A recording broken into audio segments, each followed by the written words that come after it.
let us think of that other great doublespeak term: separate but equal. What was that other than the official policy of substandard education for all African American students? Oh, notice that. Sure, okay, you forced us into providing schools, so we'll just give them really, really, really bad schools. But hey, it's separate but equal, right? And you're right. I mean, I think in every state in the Confederacy, you were forbidden to teach the slaves to read and write, and generally. Even you didn't even have to be slaves; you just had to be an African American, and you weren't allowed to learn how to read and write.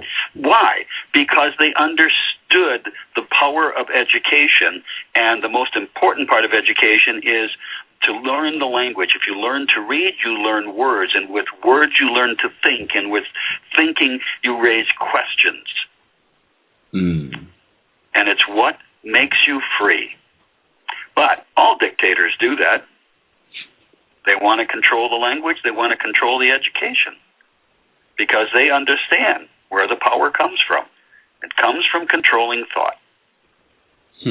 Look at under Hitler in Nazi Germany. They burned books, took over the schools.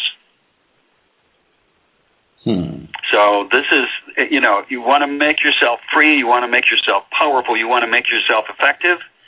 Learn to read. Learn what language is about. Learn how you can control the language and not let others control it for you. Wow. Do you have some, tips on ways that people who are listening in, ways that they can begin to use language so that it works for them? The first thing you do is you've got to question the use of language. You've got to go back to what we've been talking about, as you said. You have to start saying, what does this language really mean? What is this person really saying? Don't just, we're almost, we don't even teach it. It's just the way that everybody behaves. And by everybody, I mean in the school system. Oh, language isn't that important. Oh, just listen to the words. Look at how people dismiss advertising, saying, oh, ads don't work on me. Advertising is, I think the last time I looked, about $120 billion a year business. Now, if it wasn't working, would those corporations be paying all that money to run ads? I don't think so. It works, and you better be aware that it works, and you better figure out how it's working on you, just like political language works on you, like all the language. You've got to become aware. Ernest Hemingway said that in order to survive in the 20th century, you have to become a first-class bullshit detector, because that's the essential survival skill, to know when they're using the bullshit on you. Wow. And it's a skill that is acquired over time. You don't instantly develop it. You practice it constantly, and you're constantly aware. And you can't let your guard down. You have to be aggressive in all instances of when they're using it on you. Wow. This goes all the way back to the first broadcast of the Cows. That was Chet Detlinger, and he mentioned Neil Postman and the yes. graduation speech that he gave about the art of was it the art of BSing or? Yeah. Neil was a friend of mine. Oh, wow. He has excellent work too. Neil Postman. Highly recommended. His books are classic. I reread his books regularly. Wow. His books are really timeless. I mean, some of the examples may be a little out of date, but the principles are the same. And his insights, in fact, just the other day, I was quoting out of Neil's book, because although the book is over 20 years old, the quote is first finally fully realized on what he was predicting would happen. And it's happened. What was the quote? It was on information.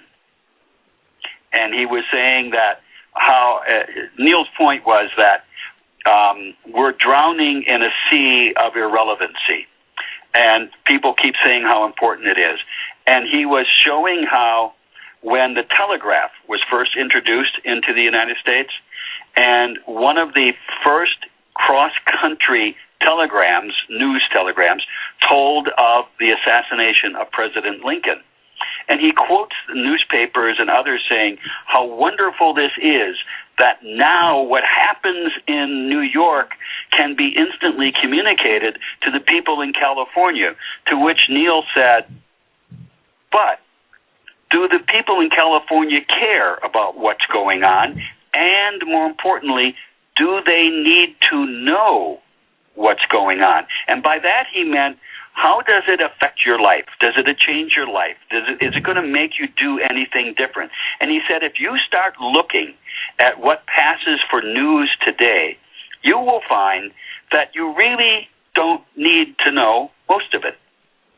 Start taking a look at the average news program. How much of it do you really need to know, in the sense that when you hear this, you say, oh, well, hey, I've got to do this, or I've got to take care of that. Most of it is just, oh, that's nice.